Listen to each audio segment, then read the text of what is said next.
Boa tarde, pessoal. Boa tarde, Flávia. Boa tarde, Lígia. Boa tarde, quem está assistindo a gente de casa. Meu nome é Raíssa Dias, eu sou jornalista na Memória e vou fazer a mediação desse bate-papo incrível hoje sobre os principais desafios da memória empresarial. Esse é o primeiro episódio da série Papos de Memória, ainda tem 4 aí no caminho. Acompanhem a gente para receber as próximas comunicações e não perder os próximos episódios.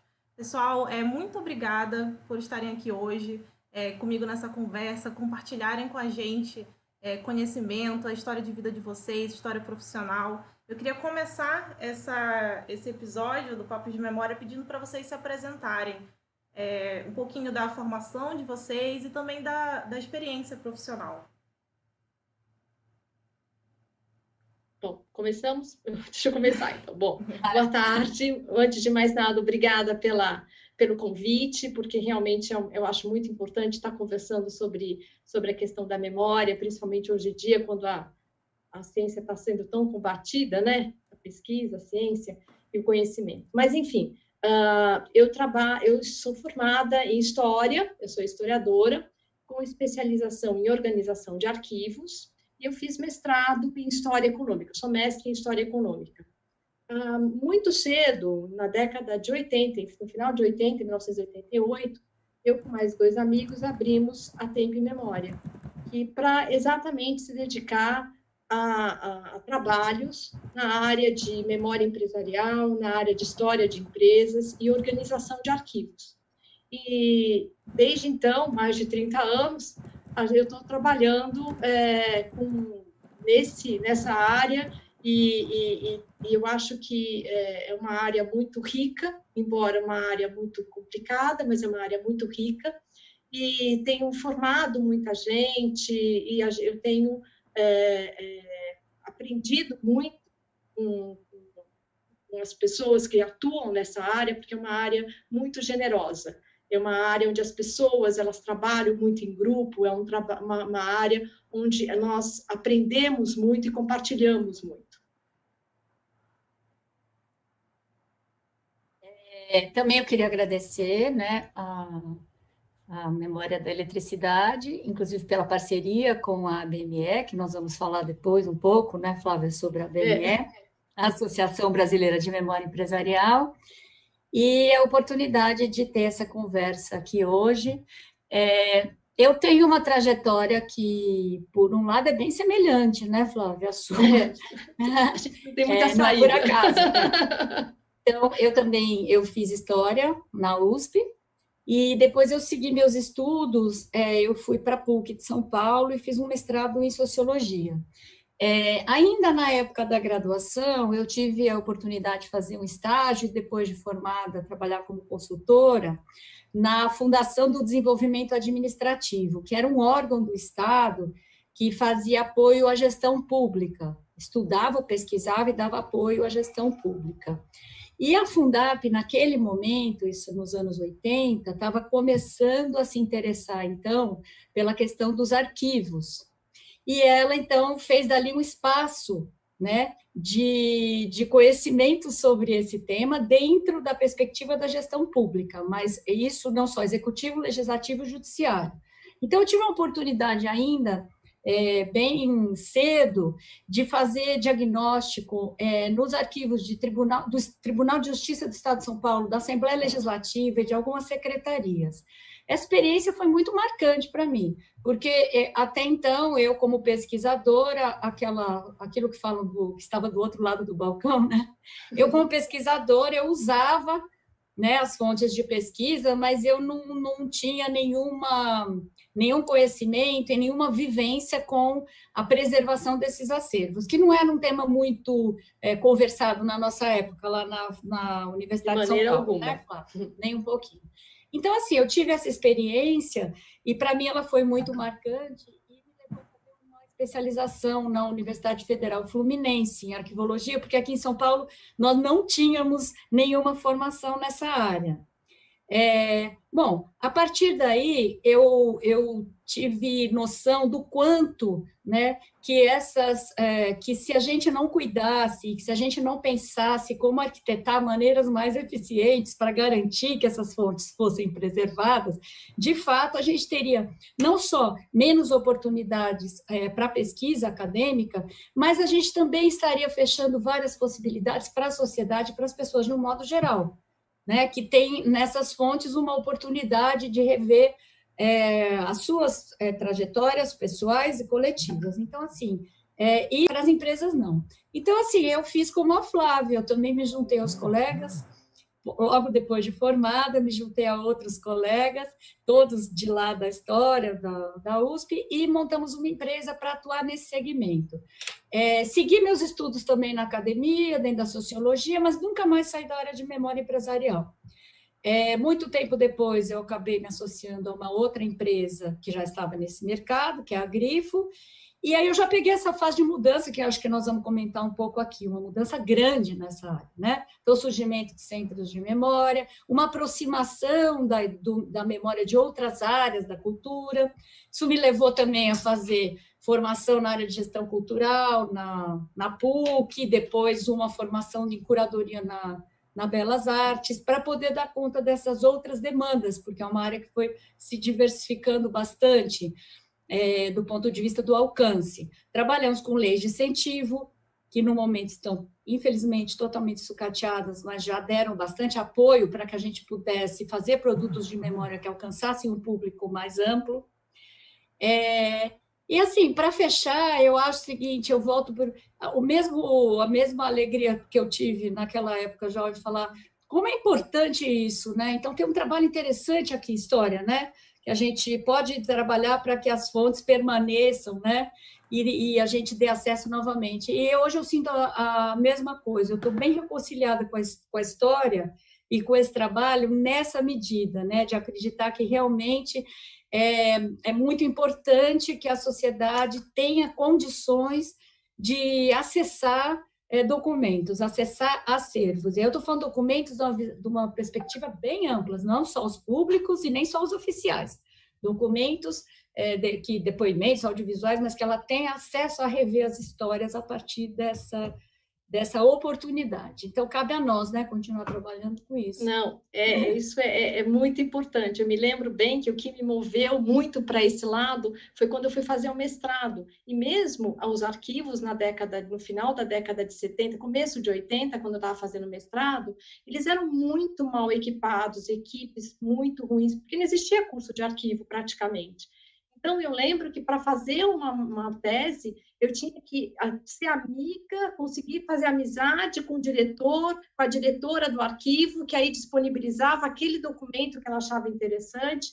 E isso me deixava muito aflita, porque a base de tudo, o acesso, você não tem história, você não tem análise, você não tem ciência, se você não tem a fonte. E o grande problema nosso, e ainda é, né? Porque se era em arquivos públicos, imagina isso em empresa, era essa questão de falta de acesso, não era nem isso é que levava a uma coisa que não era transparente, levava a você faltar informações. Não é à toa que na minha época, na década de 80, só se fazia tese de colônia, porque o arquivo do Rio de Janeiro era o único organizado, o Arquivo Nacional, os outros arquivos não eram. Então, pouco se falava, começou a ter trabalho sobre república depois dos anos 90, quando os arquivos começaram a ser organizados. Muito legal, gente. Para começar as perguntas, eu vou só repassar, compartilhar com o público o que a gente combinou, de que as perguntas são direcionadas para que a gente consiga cobrir o maior número de temas, mas que a outra pessoa também pode compartilhar em respostas de até 10 minutos para a gente não fugir muito desse tempo de 1h30. Lígia, vocês duas trabalham há muitos anos com memória empresarial. E o que você destaca de mudanças na relação das empresas com o seu passado ao longo das últimas décadas? Eu vou me dar aqui o direito de ser até um pouco mais abrangente nessa questão. Eu ando pensando muito nisso e acho que a gente tem uma relação bastante, a nossa cultura, a nossa sociedade tem uma relação bastante difícil com o passado, né? E isso inclui certamente as empresas. E assim, acho que uma das razões dessa. Eu vou falar sobre 2 aspectos, eu vou tentar ser bem breve, depois eu vou entrar especificamente nas mudanças dessas 3 últimas décadas aí dentro da área de memória empresarial. Mas eu acho que essa dificuldade que a gente tem com o passado e que influencia muito o caminho de desenvolvimento da memória empresarial, eu acho que vem, por um lado, do passado não ser uma verdade estática. Não existe um passado, né? Na verdade, existe um passado que vai ser sempre, de alguma maneira, reavaliado e recolocado na medida em que a sociedade ela está diante de novas questões, né? Então, a cultura e a sociedade humana, ela é o tempo todo baseada em transformações, né? Então, as perguntas que nos levam a olhar para o passado não são as mesmas, os sujeitos sociais não são os mesmos. Então, assim, são outras vozes, são outras perguntas a serem feitas, o que faz com que o passado, na verdade, ele nunca é único e validado, ele não tem uma autonomia. Fiz uma vez e aqui é a história, né, oficial. Isso já foi muito... eu até trouxe isso, porque assim, nós estamos diante de um fato que colocou isso para a gente, né, que está sendo bem debatido, que é ótimo, que foi essa questão do assassinato, né, do George Floyd nos Estados Unidos pelo policial branco, e que trouxe essa questão da remoção, né, e muitas vezes da derrubada mais violenta dos monumentos, né, e das estátuas que estão no espaço público e que fazem uma referência a uma história da escravidão, a uma história racista e colonial. Então, você vê, na verdade, a história está sempre colocando o passado em revisão, em questionamento e para responder outras perguntas. Eu trouxe isso porque, assim, isso referenda muito a importância das fontes e dos documentos, das fontes de memória e dos documentos pensados dessa maneira mais ampla. Se a sociedade vai sempre revisitar o seu passado em busca de outros inputs que são os do presente, sem essas fontes, a gente tem uma dificuldade grande para poder fazer com que essas indagações encontrem novas maneiras de se expressar. Então, eu queria primeiro falar dessa dificuldade que a gente tem em relação ao passado, e tem uma outra que também, onde o passado causa mal-estar, que o passado causa muito mal-estar, por isso que eu quis começar com isso. Eu acho que causa mal-estar porque na nossa cultura a gente tem uma cultura do presente, né? Então, é como se o presente fosse uma instância autônoma, e a gente vive o tempo todo nesse fio que supostamente é o que estamos fazendo agora. Então, é como se ele não incorporasse o que foi feito e inclusive, ele não trouxesse junto com ele o que ainda não foi feito. Que na verdade, o presente é uma ficção nesse sentido, porque o tempo não tem como ser recortado, o tempo é um movimento. Como existe essa visão de um presente que é valorado, existe também uma desvalorização do passado, e principalmente nas empresas, né? Então, nas empresas, com a ideia de estarem na linha de frente, com as tecnologias de ponta, com inovação, é como se o passado, se ao nos remetermos ao passado, a gente ficasse presa a modelos, a maneiras de fazer que não são mais interessantes, que são cristalizadas, que a gente quer superar, né? Então, assim, acaba que o passado fica muito restrito a lembranças, rememorações, e não que isso não seja importante, ela é fundamental, mas cabe a nós restituir a memória como um material do conhecimento vivo, que aí entra um pouco o que eu tinha falado antes. Na verdade, é esse material que dá respostas permanentes e novas e diferentes, e a partir de outros olhares que a gente tem para a sociedade. Então, a gente tem que se reconciliar com o passado não para repetir modelos, mas para a gente entendê-lo como o que faz parte do presente. Na verdade, o que é o presente? O presente é o que nós somos, é o que nós fomos, é o que nós vamos vir a ser, por mais incômodo que seja essa diluição aí de tempo que a gente carrega com a gente. Então, assim, acho que isso é um desafio grande da nossa área, principalmente dentro das empresas.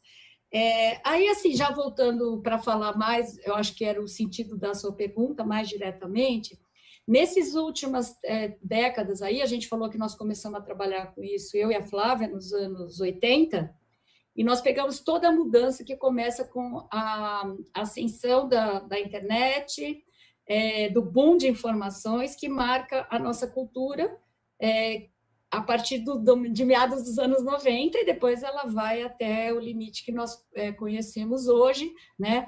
Que é a ampliação muito grande, é o excesso de informação, a ampliação das redes de compartilhamento, um banco de dados poderosíssimo, que é o Google, onde realmente você encontra as coisas do jeito que você quiser, com a pergunta que você quiser fazer.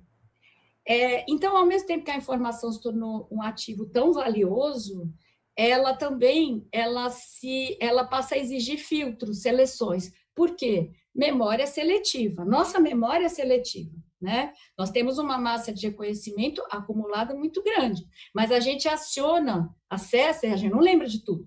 A gente acessa esse conhecimento na medida em que as urgências do presente, as demandas do presente, nos exigem isso.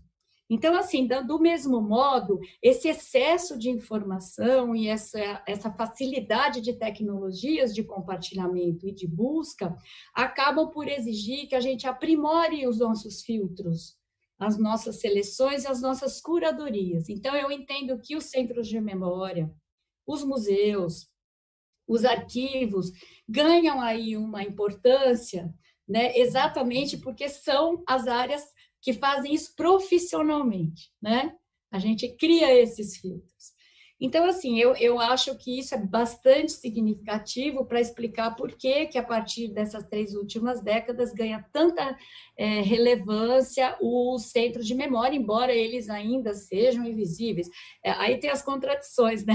Os arquivos, centros de memória e museus enfrentam a sua invisibilidade, porém, eles estão ativos, e eles estão cada vez num número maior e cada vez mais longevos, né? Então, a gente, acho que eu vejo aí uma possibilidade.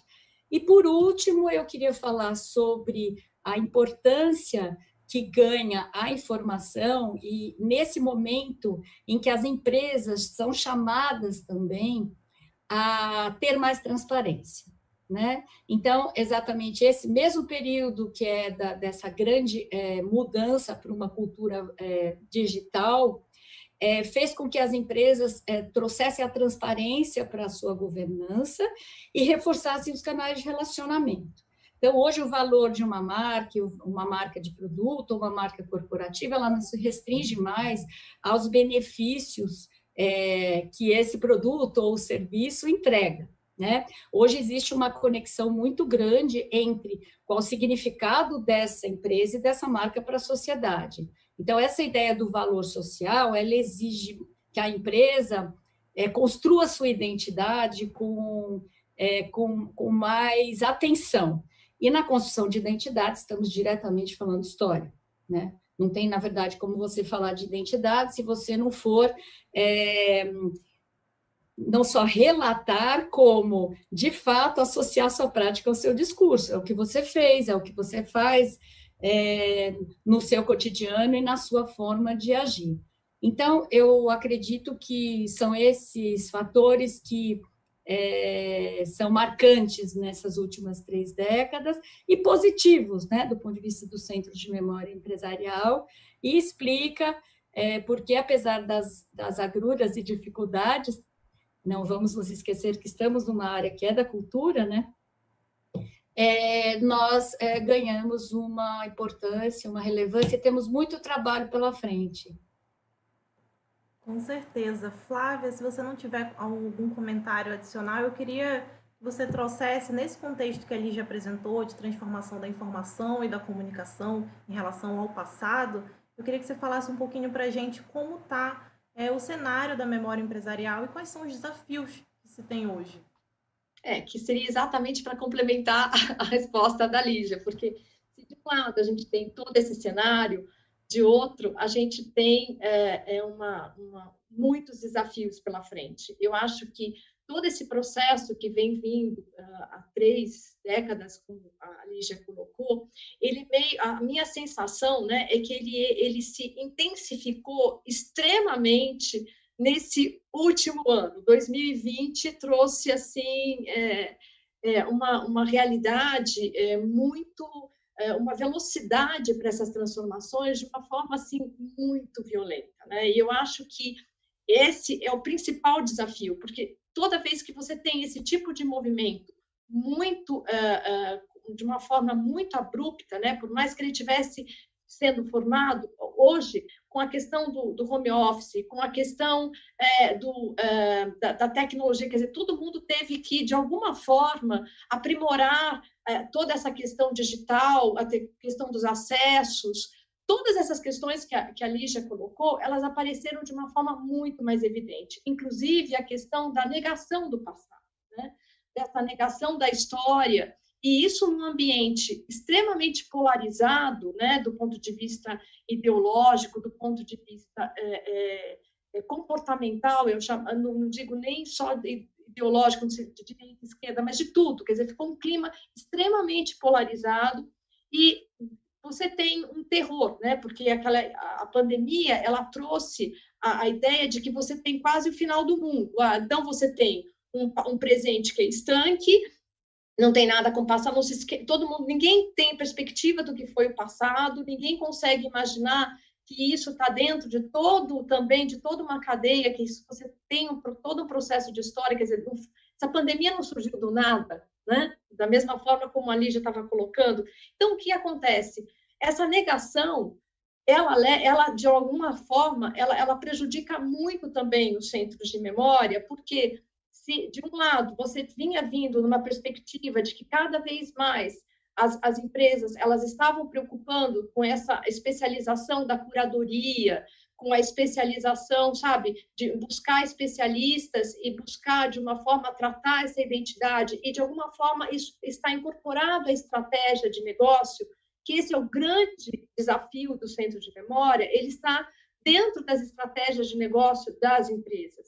Não digo estratégia de negócio no sentido, olha, eu vou definir o meu planejamento aqui e eu vou a história, não, mas isso ela passa muito mais quando você diz que a memória tem que fazer parte das estratégias de negócio de uma empresa, ela tem que entender, ela tem que ter uma política de gestão de memória incorporada à sua estratégia, que ela vai dar apoio para a estratégia de marketing, para a sua marca, ela vai dar apoio para as estratégias de comunicação interna e institucional, de tal forma que, quando você tem políticas de memória implantadas realmente numa empresa, que elas são realidade de uma empresa, a memória, a cultura que está ligada à memória, ela está em todos os níveis da corporação. Então, ela não fica só na diretoria, na gestão, mas ela está em todos os níveis, de tal forma que você vai ter, numa área comercial, você vai ter a presença, a valorização da história, por exemplo, na Klabin, a gente faz muito isso. Então,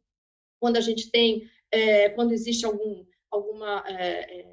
projeto ligado à área comercial, a memória sempre é envolvida no sentido de colocar para os funcionários, a gente faz parte do debate, tá? Então, se eu falo, por exemplo, de inovação, a inovação é uma característica da cultura, da identidade da Klabin. Então, isso o tempo todo é trazido a partir da memória, então a comunicação trabalha com isso, a área de marketing trabalha com isso, a gestão de pessoas trabalha com isso. Então, de uma forma, não é só um produto institucional, mas ele está intrinsecamente ligado à estratégia do negócio.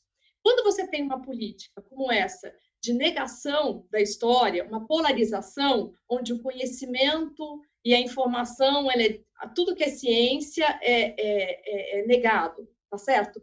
Tudo que tem a questão dos dados, o que a história revela? A história, a memória, traz esses documentos, como a Lígia disse, são dados, informações que vão ser trabalhadas, analisadas, e a partir daí você traça trajetórias de longo prazo, trajetórias de curto prazo, dá embasamento para estratégias de gestão. Quando você tem isso negado, o que acontece? Isso não existe. Então, eu fico imaginando lá na década de 80, quando a gente começou, era um período de uma inflação galopante. Era um período, assim, muito crítico no Brasil. Então, as empresas trabalhavam, não era nem com hoje, era um hoje quase futuro, né? E era uma coisa assim, era tão agora, quase no ritmo dos supermercados, que a gente ia comprar e as pessoas ficavam comprando antes do cara que estava atrás e remarcando o produto. Era mais ou menos assim que as empresas trabalhavam. Então, nesse tipo de ambiente, quando você pensa no imediato, história não era importante. Então, foi muito difícil a gente colocar a importância de tudo isso que a gente estava falando e veio sendo construído. E agora, eu vejo uma crise muito grande, porque se essa geração que vai entrar agora, porque você vai ter isso na educação, você vai ter isso na desvalorização da cultura, quer dizer, vai formar uma nova geração, esse é o meu medo, que também, de alguma forma, vai ter esse discurso que nega qualquer tipo de evidência, que nega qualquer tipo, não lê um texto até o final, que despreza o conhecimento, despreza o dado, despreza a estatística, não quer saber de nada, é aqui agora, ou isso, nem lê, só toma partido, entendeu? Eu tenho muito medo disso, porque se você soma todo esse ambiente, que já é complicado, porque nós vamos ter que ser curadores, imagina isso. Né, trabalhar com curadoria de informação, com tanta coisa desse. Então, eu acho que os nossos desafios vão ser muito grandes nesse momento, sabe? Eu tenho muita apreensão por isso. Com certeza, já somos 50 nessa conversa, só para vocês dois saberem. Vocês Que não bom. estão vendo o público de casa, mas eu vou compartilhar aqui alguns comentários. A Maria está falando que é disso que se trata, entender o passado como parte do presente e também do porvir. O Sérgio está falando que falta nas empresas quem se dedique a levantar esse passado, catalogar informações e divulgar resultados. As diretorias não apoiam iniciativas de empregados mais antigos, que deveriam ser entusiastas. Eles nem querem saber. E a Miriam está falando que conseguir que a memória faça parte da empresa e do planejamento estratégico é o sonho de todo programa de memória empresarial. Aí a gente fica trocando essa bola nos comentários também. A próxima pergunta, Lígia, eu queria que você falasse um pouco sobre a ABME, que é a Associação Brasileira de Memória Empresarial, que é a nossa parceira na realização dessa série Papos de Memória. E como é que você vê o papel dessa entidade no contexto e também nos desafios que a gente tem hoje? A associação busca responder aos velhos e novos desafios da área e de que maneira? Bom, a Associação Brasileira de Memória Empresarial, na verdade, ela é uma iniciativa que começa em 2010, mas não nesse formato jurídico da associação, ela começa como uma rede. Lígia, desculpa interromper você, a sua voz está muito baixinha. Eu não sei se é algum problema no micro. Agora tá boa. Melhorou? Agora ficou bom. Se você puder repetir só o início da frase, fica perfeito. Então, eu vou repetir para ficar mais claro, tá? Então, a Associação Brasileira de Memória Empresarial, ela surge como associação em 2018, mas ela vem de um trabalho anterior, pré-institucionalização, nesse formato jurídico, que era no formato rede, né? Então, ela vem de uma iniciativa da Fundação Bung e do Centro de Memória Bung, que chamou alguns parceiros de centros de memória para conversar sobre os desafios dessa área e para pensar estratégias justamente para que as empresas brasileiras compreendessem melhor o potencial e se entusiasmassem para formular e para estruturar projetos desse tipo. Quando a associação passou a ser associação, ganhou essa forma jurídica, foi porque a gente já vinha de um longo tempo de discussões, debates, inclusive participando de eventos públicos, e sentimos uma restrição, né, do ponto de vista formal, né? Tanto para a gente conseguir captar recursos para poder fazer produtos, quanto para a gente ter mais legitimidade para falar pelos centros de memória empresariais brasileiros.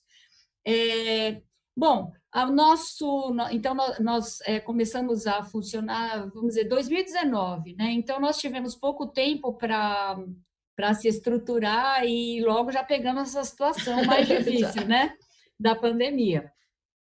Eu acho o seguinte, o nosso foco principal, porque a ideia de fortalecer, né, a memória empresarial, tanto como política cultural, como dentro das empresas, como estratégia de negócio, ela passa por uma dificuldade, que é onde a associação acredita que pode fazer um trabalho bom, que é no educativo, né? E o educativo em várias dimensões. Então, a gente poder colaborar para a capacitação de pessoas para trabalharem nessa área, que é uma área, inclusive, multidisciplinar, né? E que exige que os profissionais da área de humanas, seja um historiador, um sociólogo, um bibliotecário, um arquivista, tenham também um conhecimento maior sobre o mundo corporativo, as empresas.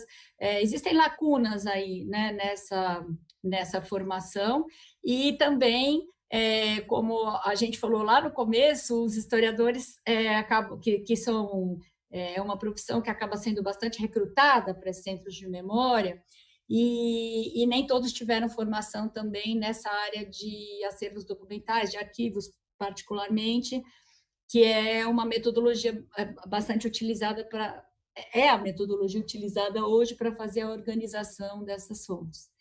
Então, assim, a BME vê um compromisso aí junto às empresas, de favorecer essa capacitação profissional e também dentro de uma possibilidade educativa junto a gestores, né? Porque é isso que a gente está dizendo, na verdade, para o Centro de Memória poder operar em toda a sua capacidade, há de ter uma sinergia, né? Então, tanto os gestores têm que compreender melhor quais são as possibilidades da memória, né? Assim como os profissionais do centro de memória têm que compreender mais qual é a dinâmica de uma empresa, qual é a linguagem de um negócio, quais são os sensos de oportunidade das áreas de negócio, que não é uma coisa que, a princípio, faz parte da formação dessas pessoas que acabam indo para essa área. Então, assim, a gente vê um papel importante nisso. Nesse sentido, a gente conseguiu uma grande vitória agora. Bom, vou falar de um capítulo que a gente publicou, né? A Flávia, inclusive, foi responsável por ele, depois ela pode até complementar aí no período assim, de fala dela. Nós participamos de um livro, né, que porque aqui eu também não lembro tudo, o nome dele, não. Ele foi um livro da Associação Brasileira de Pesquisadores em História Econômica, que é uma área da Faculdade de Economia da USP, né? E nós fomos convidados para escrever um dos capítulos, né? E a Flávia pode contar um pouquinho mais sobre esse trabalho. Então, além disso, a gente criou um site e a gente convidou vários profissionais da área, inclusive de áreas do conhecimento diferentes, mas que estão ligados a isso, para fazer uma seleção também de textos, livros, artigos e disponibilizar no nosso site.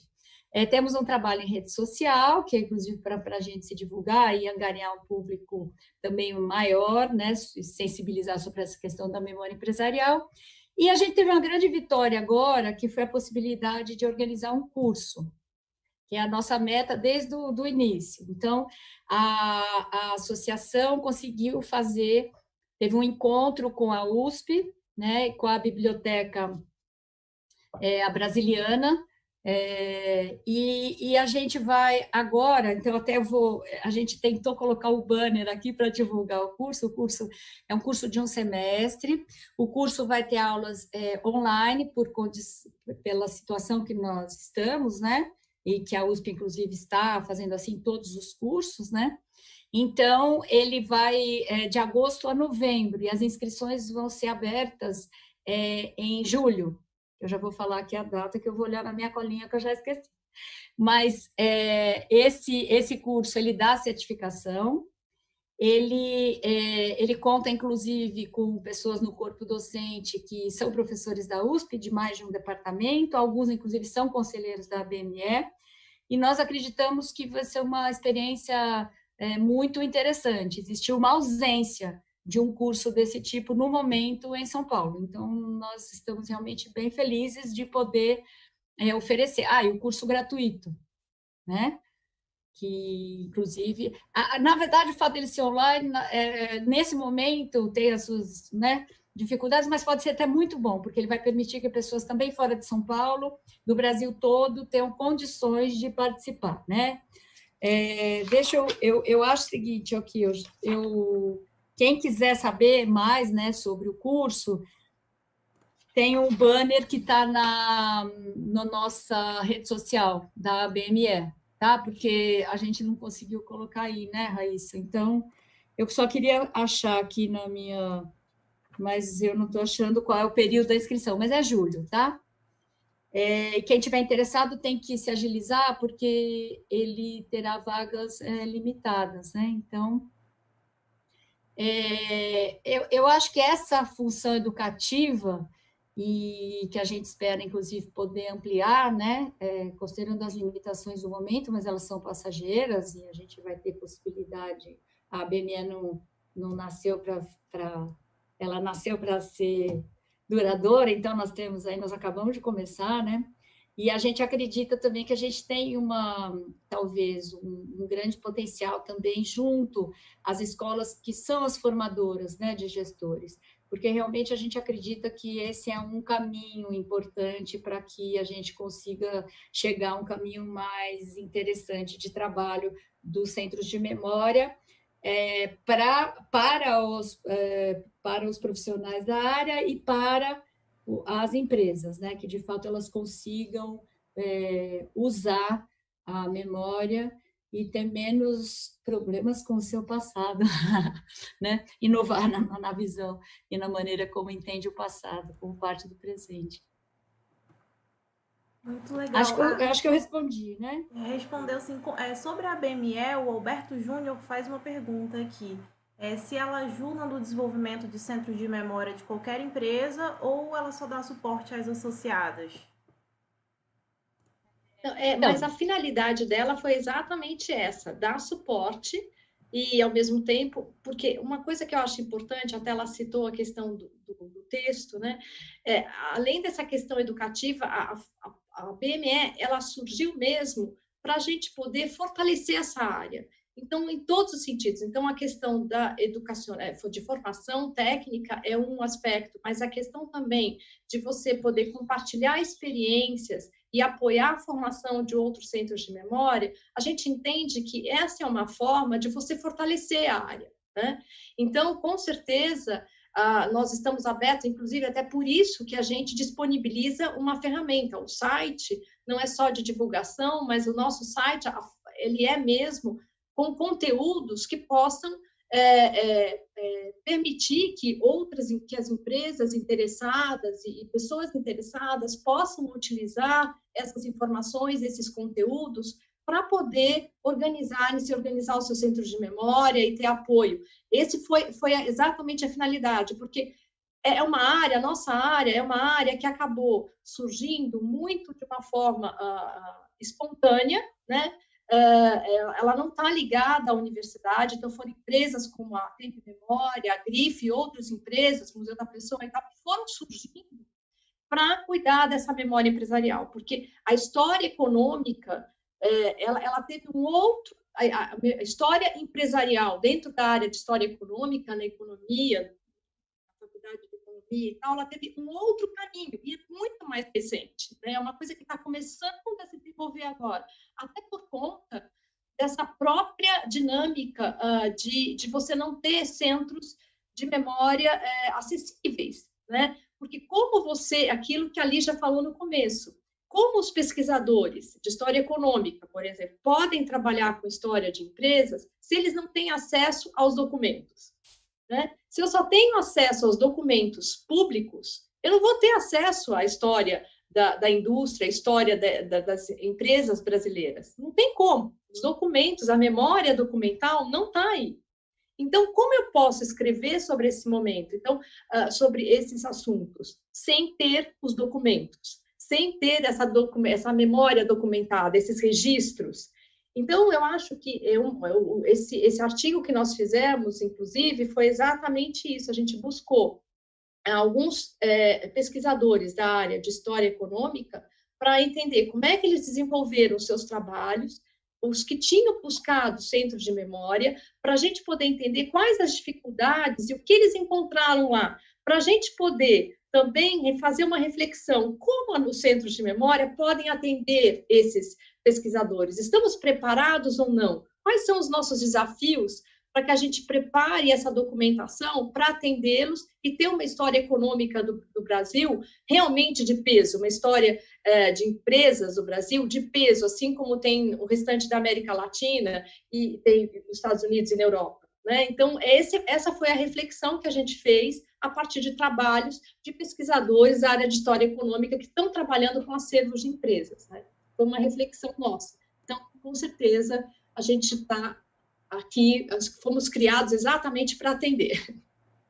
Ah, que bom. Gente, então... eu achei aqui nas minhas notas, porque eu estava preocupada mais em falar e menos achar aqui. Então, o curso, ele chama Centro de Memórias, Fundamentos e Perspectivas, tá? A inscrição, ela vai entre os dias 6 e 17 de julho, como eu disse, as vagas são limitadas, e ele acontecerá nesse segundo semestre, entre agosto e novembro, e fornecerá certificado, e realmente todos serão bem-vindos, inclusive agora com a possibilidade de atender um público também que não é só de São Paulo, né? Se Muito as vagas legal. forem suficientes. Vai ser muito bom. Flávia, pensando nesse contexto que a gente está vivendo, né, de pandemia do Covid-19, os centros de memória estão tendo que se adaptar e realizar essas suas atividades remotamente. O que mudou e o que você considera que mudou para sempre nesse trabalho de construção das memórias das empresas? É muito uma continuação do que eu falei no início, né? Eu acho que, na verdade, a gente teve uma aceleração de toda uma transformação que vinha acontecendo, né? Então, do ponto de vista prático, nós tivemos que trabalhar home office.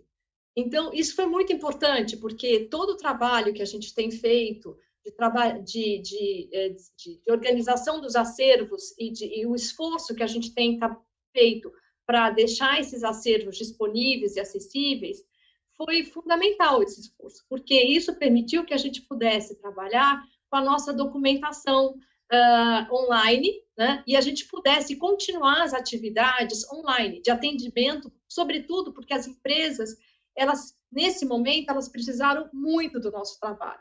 Por quê? Porque até essa questão toda que a Lígia colocou, no momento é que a gente tinha a informação organizada, a informação acessível, a informação disponível, e esse lado nosso foi muito requisitado. Então, a gente pôde trabalhar e de alguma forma, as empresas, em diferentes estágios, elas viram no nosso trabalho uma...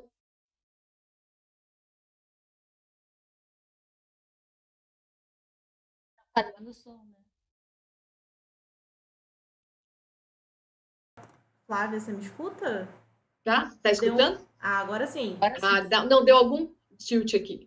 Bom, então, eu não sei se deu para pegar tudo, mas eu acho que essa acabou acelerando, como eu disse, todo esse processo. Então, nós trabalhamos online e foi perfeitamente possível. A gente atendeu a todos e essa nossa capacidade de ter essa informação em dia e prontamente e de uma forma organizada e que atendia os interesses das áreas e do público foi muito importante, né? Eu acho que isso foi ponto para o centro de memória, nesse sentido foi. E é lógico, nada com isso você acaba valorizando, né? Então, eu acho que nesse sentido foi importante, né? Acaba valorizando aquele trabalho e coisas que eram consideradas, isso aí não vai ter problema, né? E de repente, assim, nossa, como valeu aquilo, né? Então, eu acho que essa especialização, essa curadoria especializada, esse trabalho de organização, isso foi muito valorizado e muito importante nesse momento para as empresas, né?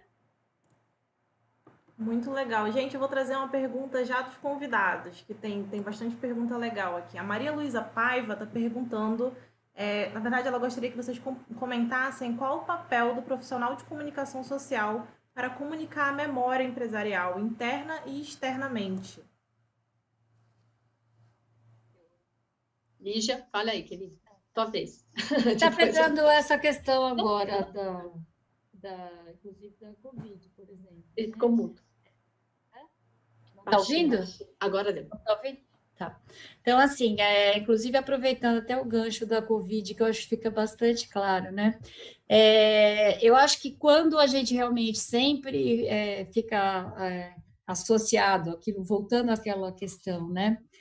Do passado distante, longínquo, né? E descolado das questões que nós estamos vivendo agora, eu acho que as áreas de comunicação também acabam tendo uma dificuldade de trabalhar com isso, a não ser naquela linha da curiosidade, né?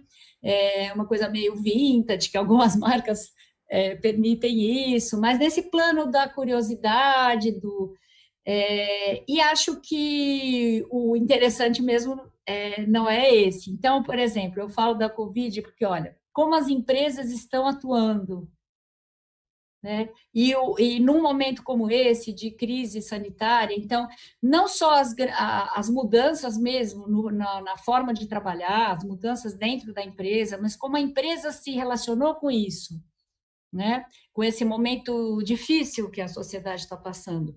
E uma sociedade que mostrou o tamanho das suas desigualdades, né?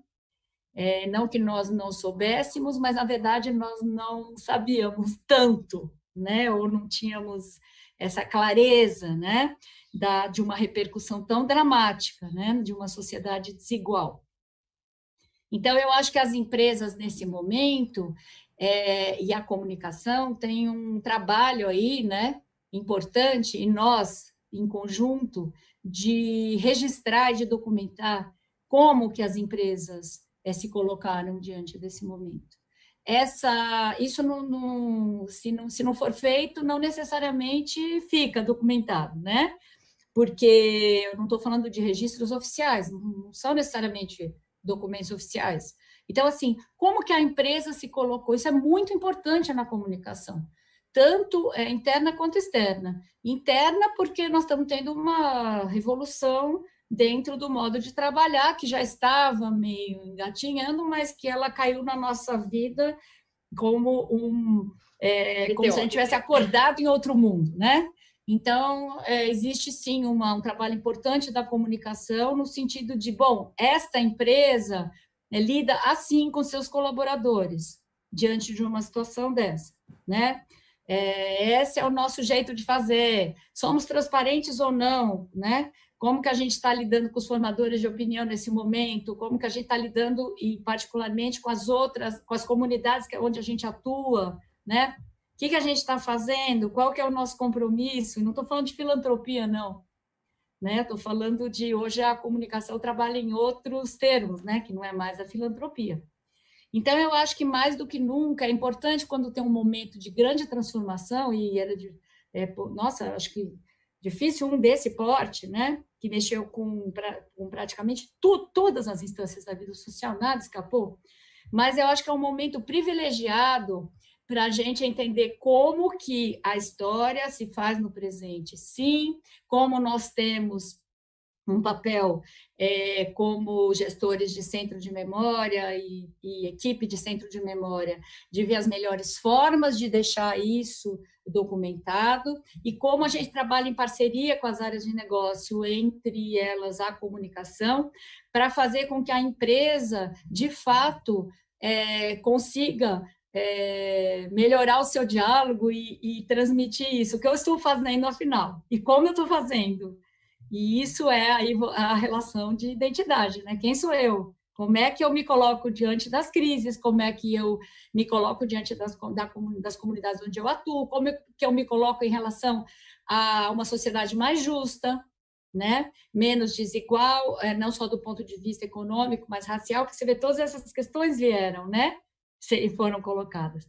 Então, eu acho que é um momento, inclusive, bastante privilegiado, embora muito difícil para todo mundo, mas para a gente entender as relações entre presente, história, memória empresarial e os vínculos com a comunicação. Espero, inclusive, que renda muitos frutos nesse sentido, né? Com certeza. É, Flávia, e até... Desculpa, pode continuar. Inclusive, Não, eu devia então ter eu ia avisado dizer... no início que era para a gente não ter vergonha de se cortar, que no online fica uma dinâmica que a gente não percebe quando que a outra pessoa vai começar a falar. Então, já pode continuar, desculpa. Não, o que eu ia complementar é o seguinte, é uma coisa muito interessante que eu presenciei em algumas empresas com as quais eu trabalho, que cada uma, lógico, está num momento diferente da sua história, né? Mas eu trabalho com empresas centenárias, trabalho com uma que é uma empresa que está se colocando no mercado, enfim.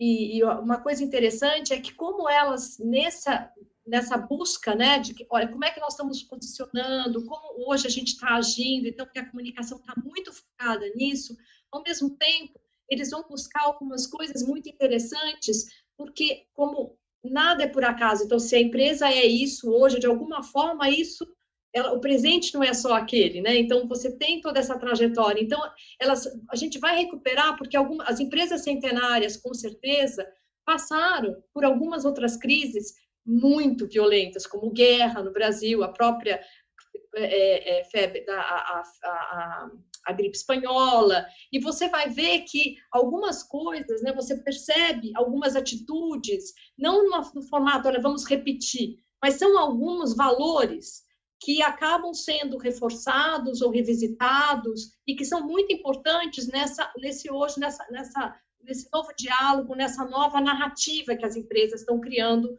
nesse momento de pandemia, né? Então, acho que isso é muito importante, eu tenho visto muito isso, e a gente está sendo muito, assim, requisitado nesse sentido, né? Legal.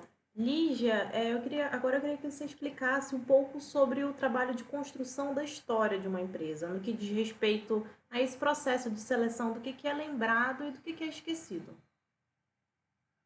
Eu acho que isso tem sido cada vez mais complexo, né? Porque justamente quando a gente trabalha com uma narrativa histórica e pensada com todos esses elementos que eu trouxe no começo, até por isso que eu acabei me estendendo mais, não basta apenas reunir documentos, organizar documentos de uma forma aleatória. É muito importante a gente saber quais são as fontes que de fato expressam, né, a razão de ser dessa empresa, o significado dessa empresa, que dão sentido para a existência social dessa empresa. E é lógico que isso não é fácil, né? Isso não é fácil de ser feito. E claro que quanto mais a gente tem uma sintonia, né, inclusive entre o centro de memória e as áreas de negócio, a gente consegue resultados melhores. Mas, mesmo assim, acho que a gente cada vez tem que estar mais capacitado, né, que é o que a gente estava falando, para conseguir entender muito bem as empresas e aquele negócio especificamente, porque cada uma tem a sua, inclusive, por exemplo, cada segmento, né, vai ter um tipo de questão que é bastante diferente do outro, né? Então, por exemplo, questões cruciais da nosso mundo contemporâneo, como a questão ambiental, o uso racional de recursos, né? Ou essa questão que eu acabei de falar agora, de uma sociedade mais justa, né, e mais inclusiva. Então, todas essas questões, elas repercutem muito no perfil contemporâneo de todas as empresas, e umas mais em uma área, depende do segmento de negócio. O fato é o seguinte, para a gente conseguir, de fato, fazer uma narrativa histórica e ter documentos ali que revelem todos esses significados, a gente precisa ter essa compreensão do presente, de como que o negócio reage aos sensos de oportunidade, como eu acabei de dizer aqui, como que o negócio reage as crises, como ele responde às crises. Então, assim, são questões complexas, né? E que exigem bastante capacitação para a gente conseguir buscar esses melhores filtros e, de fato, ter qualidade de informação, né? Ter informação no centro de memória que vai fazer essa ponte aí, vai romper com esse passado aí que acaba não servindo para muitas coisas. Eu acho que a gente, só vou fazer uma observação aqui, porque a gente vem também de um tempo que esses centros de memória acabaram herdando massas de documentos que foram guardadas aleatoriamente. E por uma dificuldade também dos centros de memória estabelecerem não só políticas de documentação, mas assim de conseguirem ter no acervo documentos que de fato fossem relevantes, a gente acabou também, muitos deles têm uma massa de documentos que de fato não expressam tanto todos esses significados que nós estamos falando aqui, o que aumenta também uma imagem, né, de diálogo difícil entre o centro de memória e as áreas de negócio. Então, você vê que a gente tem bastante trabalho e desafio pela frente, porque nada disso é fácil. Então, as chaves do nosso trabalho hoje são a qualidade da informação, que requer rapidamente tudo isso que eu acabei de falar aqui, e depois a questão do compartilhamento, né? Porque também hoje não tem muito sentido, acho que nunca teve, mas hoje menos ainda não tem sentido você não dá acesso. Então, hoje o acesso é fundamental e isso exige, inclusive, não só que você dê acesso ao acervo, mas que você também crie instrumentos que instiguem a leitura de documentos, que despertem indagações. Então, não é apenas as pessoas virem procurar alguma coisa que elas, no caso, inclusive os pesquisadores, que já têm um caminho, ou mesmo que as pessoas, em geral, que já têm uma questão na cabeça, mas assim, é você criar também interesses.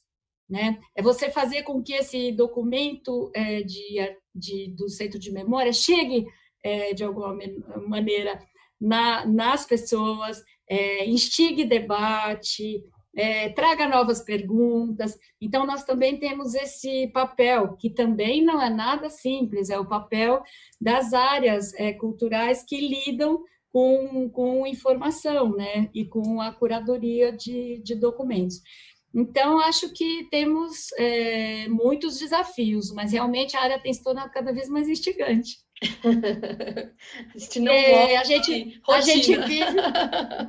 A gente vive desses desafios, e eu acho que sair de uma imagem, que é muito uma imagem, mas de uma situação, de um arquivo, que, de fato, acumula uma massa de documentos, seja ela física ou virtual, mas que, de fato, você não extrai o que as pessoas estão perguntando, né? E você, ao mesmo tempo, também não conseguir fazer com que as pessoas cheguem nesses documentos e a partir deles lancem outras perguntas que nem estavam necessariamente na sua cabeça, eu acho que sempre, isso tudo faz com que o arquivo realmente, os centros de memória ganhem um espaço muito mais instigante e muito mais relevante em todos os sentidos, para a sociedade como um todo, para quem vai usar, e para nós, que trabalhamos com isso. É isso que a gente quer, né? Que a gente almeja, que, de fato, ele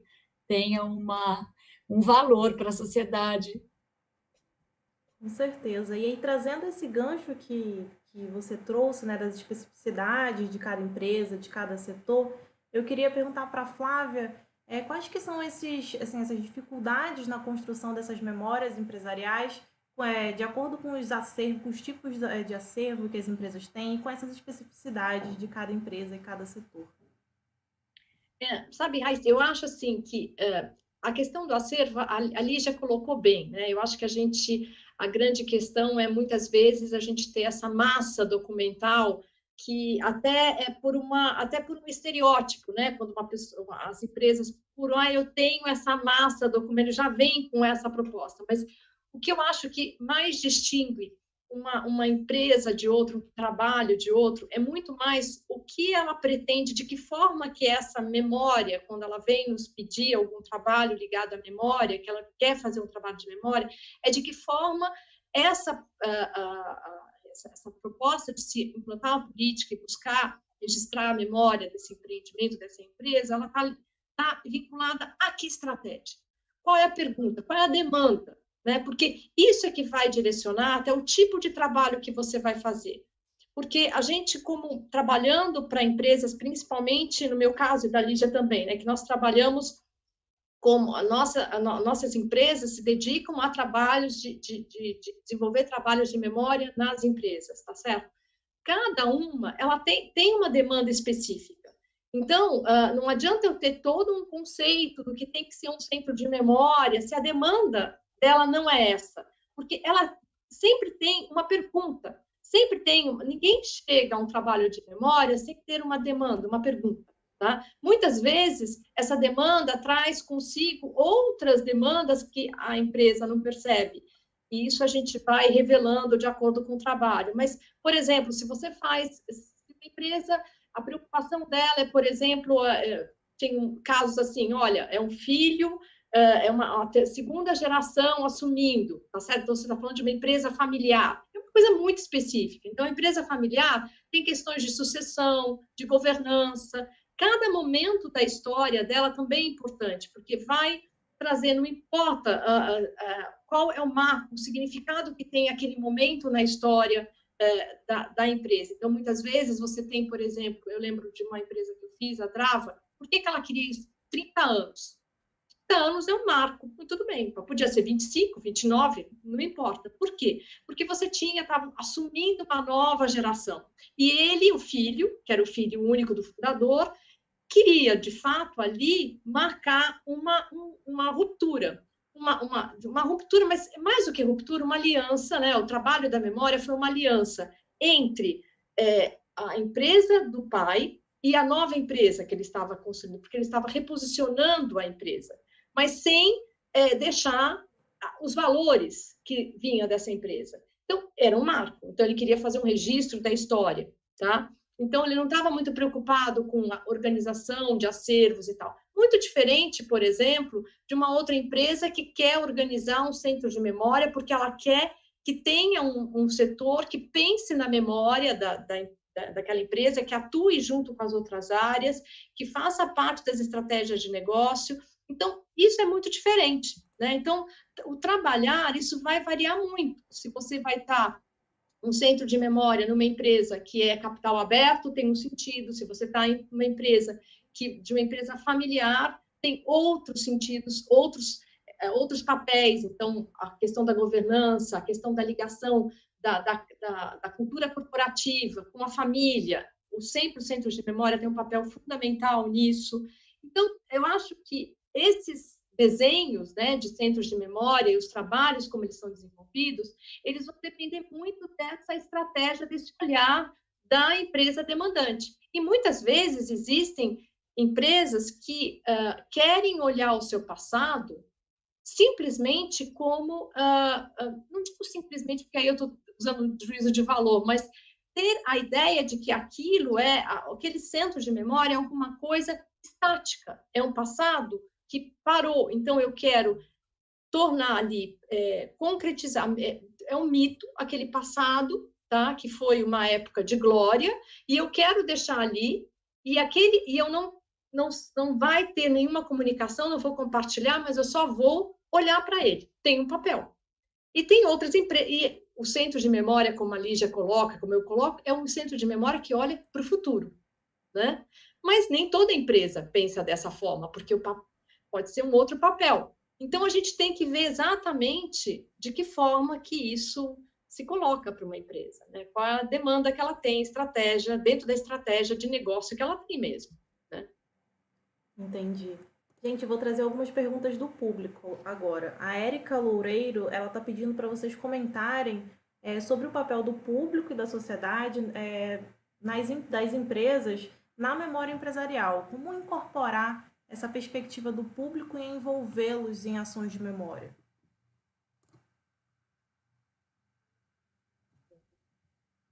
A Lígia está falando? É que o dela, o microfone dela tá baixinho. Tá ruim? Ah, Tá ruim? eu não estou vendo. Pode falar, agora eu não estava ouvindo você. Tá ouvindo? Tá ouvindo, Raíssa? Sim, sim, tá perfeito. Agora tá. Tá. Bom, eu acho o seguinte, que na verdade, quando a gente, sempre hoje a gente tem, que, como eu falei, que a gente parte das questões do presente, e acho que é isso mesmo, a gente parte das questões do presente. Então, eu acho que a gente sempre busca sugerir, implementar produtos de compartilhamento, né, de conteúdo, não, além de dar acesso ao acervo, onde a gente incorpore essas questões, né, que são as questões principais do diálogo daquela empresa com os seus públicos e com a sociedade como um todo, né? Então, isso é uma coisa que a gente tem procurado fazer.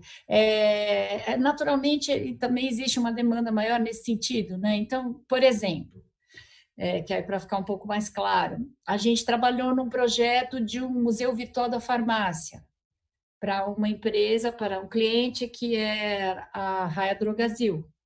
Esse museu virtual da farmácia, então você vê, ele trabalha com a história da empresa, mas ele trabalha dentro de um segmento mais amplo e onde ele oferecia várias possibilidades de leituras, de narrativas, de indagações dentro desse tema, que é o tema que eles sempre atuaram, e atuaram eram empresas as duas quase centenárias, mas não era especificamente fala só sobre a história das empresas, mas a gente assumia questões que estavam vinculadas a essas trajetórias e a esses contextos e que despertavam para questões de interesse, inclusive para além do mundo corporativo, né? E poderiam, inclusive, servir. A gente trabalhou muito com foco no público que trabalhava na farmácia, né? Na área da saúde, especificamente em farmácia. Então, esse é um exemplo. Eu acho que a gente sempre, e acho que a empresa também espera isso hoje, né? Que a gente consiga colocar as questões que dizem respeito à pauta dela de atuação de uma maneira mais ampla, que vá além só da história institucional, né? Só da trajetória específica do negócio. A gente procura fazer isso sempre que possível. E, na verdade, a pessoa que perguntou de comunicação, a comunicação já faz isso o tempo todo, né? As questões que chegam para uma empresa, principalmente de fora, do público externo, elas dizem respeito a... Então, se é uma empresa que trabalha com saúde, né, vão vir várias questões, né? Por aí, com a empresa que trabalha com alimentação, enfim, qualquer segmento de negócio que seja, você fala sobre questões que realmente eu acho que a gente pode trabalhar num produto de compartilhamento e, inclusive, mostrar como que o documento pode aparecer aí para despertar questões, né? Então, é o que a gente tem procurado fazer e é o que a gente tem sido demandado, inclusive. Uhum, eu acho. É muito a demanda que é muito raro de memória não está preocupada com isso, né? E eu acho que até hoje, com toda a tecnologia, eu acho as mídias sociais, isso é cada vez mais demandado, cada vez mais exigido, né? Eu acho que hoje isso é uma ferramenta que nos auxilia muito.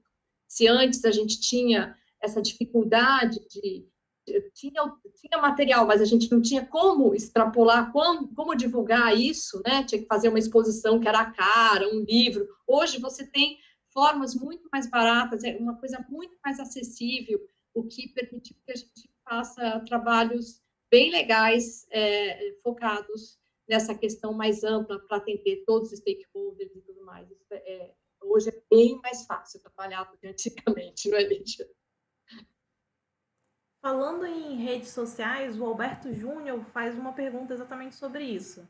E as memórias que são criadas nas redes sociais das empresas? Já existe uma metodologia para tratar dessa história? Hoje é o grande dilema, né? Hoje esse aí essa já é também esse é um grande desafio, né?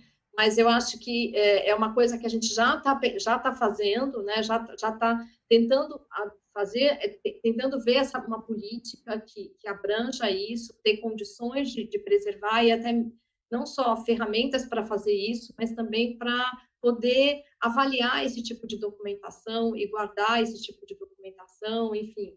É um desafio grande, porque você tem uma memória que é muito dinâmica, né, Lígia? E eu acho que é uma coisa que é bem complicada, não é uma coisa fácil. Não é muito Eu acho que fácil. ela não é só ela não só é dinâmica, mas ela é bastante difusa Difusa, também, né? né? Ela é Porque não é sempre só a empresa que faz, né? Você tem vários canais, vem de vários lugares. mesmo das redes sociais da empresa. Lígia, tá bem Sabe? baixinho o seu Som, áudio. som. Opa. Eu tenho que ficar bem pertinho. Vocês vão ter que me ver bem Fica pertinho. pertinho da O som. gente, Lígia. Então, eu acho que não é tão fácil de ter estratégias para trabalhar, né? Com ela e para fazer esses filtros. Acho que a gente está aprendendo, né? E, inclusive, isso vale não só para a memória de empresas, isso vale para a memória da sociedade, né? A grande parte da produção hoje, né, da sociedade, ela acontece no meio virtual, né? E com toda essa ambiguidade, essa diluição, essa difusão, né? Então, assim, como a gente conseguir captar, né? E fazer bons registros, né? Disso, e que expressem muito o que foi a cultura desses tempos aí. Eu acho que isso é uma questão que vale para além, né, só da questão da memória empresarial, mas da memória empresarial também, porque quando a empresa está nas redes sociais, ela não está só no discurso da comunicação, ela está aberta para o diálogo, ela está aberta para o que vem, né? E aí realmente você tem um espaço aí bastante complexo, né, para pensar como fazer esses registros. E acho que é outro desafio bom da nossa época, né?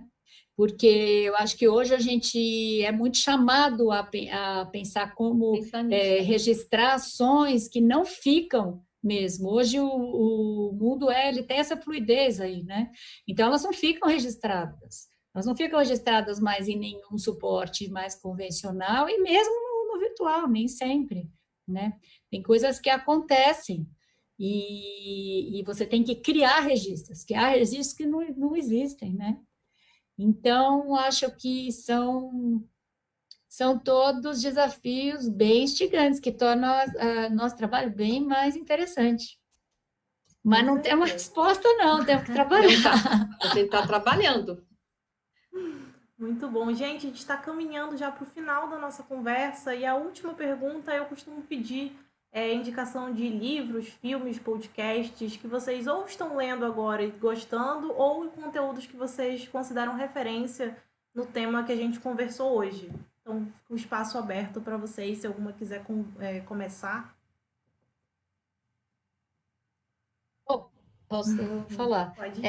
Eu pensei menos do que eu estava lendo agora, e mais em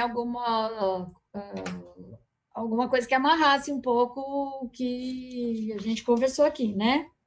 Então, eu sugeri um filme que eu até anotei aqui direitinho, porque é o nome do diretor, para não esquecer.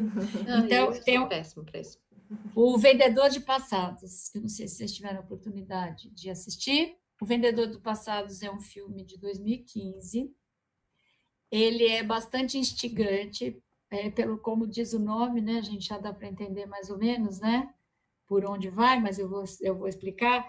O filme ele é baseado na obra do escritor angolano, que é o Agalusa, Então, tem um romance, né, que gerou esse filme, e o filme é brasileiro, dirigido pelo Lula Buarque de Holanda, e o protagonista é o Lázaro Ramos. O Lázaro Ramos é o vendedor de passados.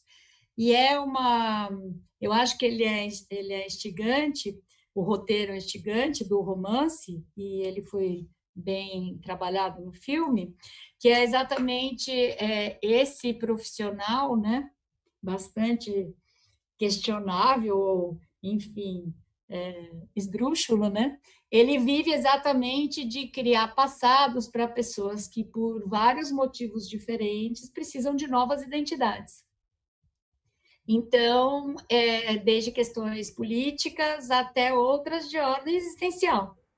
E ele cria realmente o passado. Ele cria uma infância, ele cria álbuns de fotografia, ele materializa uma identidade através de uma história, de uma trajetória, para as pessoas que vão procurar por esse trabalho. Então, eu acho que, no mínimo, é instigante, né? Nossa, eu vou ler, vou assistir esse filme. Vendedor do Passado? Vendedor de Passados, e tem o romance também, que é do Agalusa, né?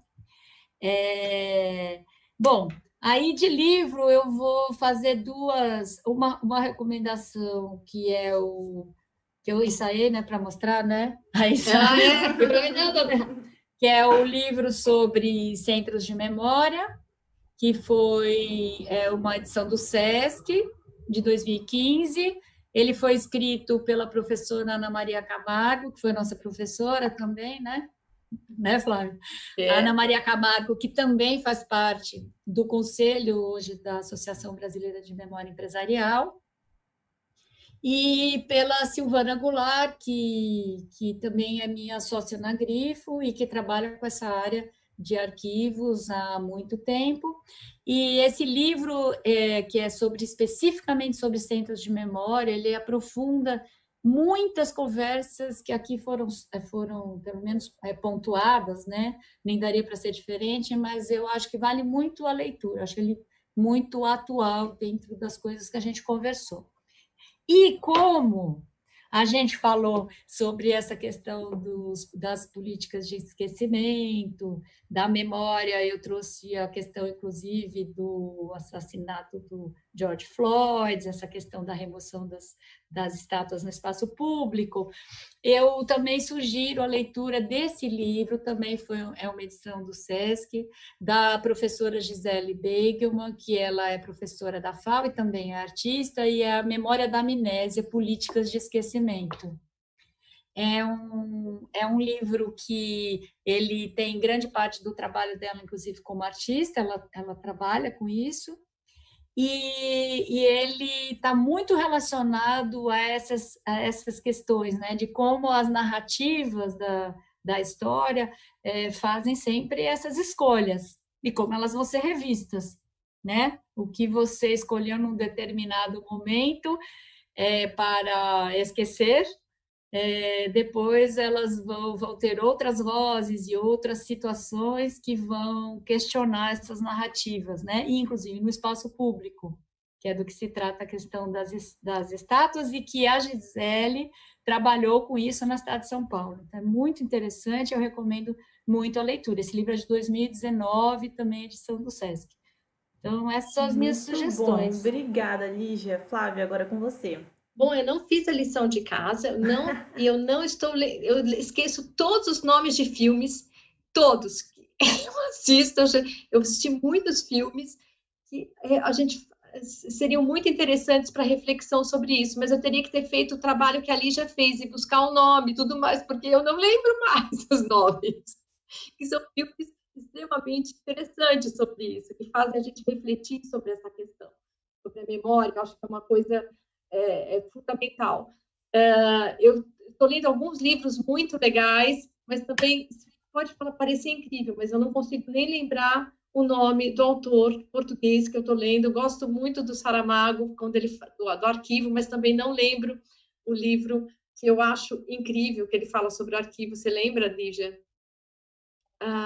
Não era o de Lisboa, Ai, meu Deus, eu sou péssima nisso, gente. Eu vou lembrar nunca, nem nome de livro, nem nome de filme. Eu sou horrorosa, São as pavorosa. câmeras, tudo bem, Flávia. Depois você lembra e eu coloco Depois no. eu A gente lembro e eu passo coloca para vocês. isso, a Eu gente Não, não mas, coloca ó, fiz nos essa Flávia, lição de comentários aqui casa. embaixo. eu não lembrei, eu fiz a lição de casa. Mas você Agora, fez, eu não vi essa pergunta. não, só para esse O Vendedor do Passado, o roteiro, ele é muito Saramago. É, Não é mas só do que eu contei para vocês, ele tem... eu acho que isso é uma coisa que me faz pensar muito, né? E eu acho assim, Zero, do Humberto Eco, tá vendo? Quando eu me empolgo, foi um dos livros mais fantásticos que eu li sobre essa questão todo esse movimento que a gente está vivendo hoje, da informação e das armadilhas da informação. Eu acho que esse livro todo mundo tinha que ler. Eu acho que é um livro muito, muito legal. Flávia, a Priscila está comentando aqui no chat se é todos os nomes do Saramago. Isso, todos os nomes. É isso aí. Ó. Eu gosto, mas o do Humberto Eco, eu acho que é um livro muito, muito legal e que ele fala e exatamente deste momento, que é um momento que nós estamos vivendo, dessa questão da avalanche dos conteúdos, das informações, e como trabalhar com isso, porque além da questão do arquivo e da curadoria da informação, como a gente lidar com isso no dia a dia, que é uma coisa muito, muito angustiante. Eu acho que esse livro do Humberto Eco, para mim, ele é bem para hoje, eu acho que ele é muito importante ler, é muito legal. Gosto muito legal. Todos os nomes também. Raíssa, só uma coisa, eu queria, que eu até já falei antes, mas é uma oportunidade também. Aí de livros mais propriamente focados no tema, nós temos uma seleção muito bem preparada e muito interessante na associação. no site da Associação Brasileira de Memória Empresarial, né? É verdade. E isso a partir tem até da memória lá. Tem. Então, e justamente a partir do olhar de curador, porque nós convidamos profissionais para selecionar alguns títulos, né? Então, isso dá também uma dinâmica, uma diversidade. Então, assim, acho que também quem tem interesse no tema, aproveita para conhecer a associação, entra no site e dê uma olhada lá nas sugestões de leitura, porque realmente são todas muito interessantes. Mesmo porque toda a sugestão das leituras é toda feita por um grupo de curadores, né? Que a gente tem trabalhado muito com isso, até para dentro desse nosso intuito de nutrir a área mesmo, para fomentar esses centros de memória e a qualidade desses centros de memória. Com certeza. Eu acho que a discussão que a gente teve hoje amplia, né, essas conversas, essas demandas, o alcance dessa área. E eu agradeço muitíssimo a vocês pelo tempo, pela dedicação em compartilhar essas experiências, esses conhecimentos com a gente. Fomos mais de 60 pessoas hoje, foi incrível. Vocês foram fantásticas, a participação do público também foi muito legal. E eu convido todo mundo a participar do episódio 2, dessa série Papos de Memória, que vai ser com a Márcia Pazin, falando sobre os acervos empresariais, semelhanças, diferenças e caminhos. A divulgação deve começar ainda nessa semana e acompanhe a gente pelas nossas redes sociais da Memória da Eletricidade para não perder as inscrições desse evento, essa continuação dessa série, vai ser incrível. Mais uma vez, Flávia e Lígia, muito obrigada. Espero que a gente ainda se encontre muito falando sobre memória empresarial. Com certeza. Obrigada pela oportunidade. Um grande abraço e um beijo, Lígia, para você. Até mais. A gente se encontra aí, tá bom? Com certeza. Tchau. Muito obrigada pela audiência. Espero que a gente tenha conseguido, pelo menos, tocar em alguns pontos que estão na cabeça das pessoas.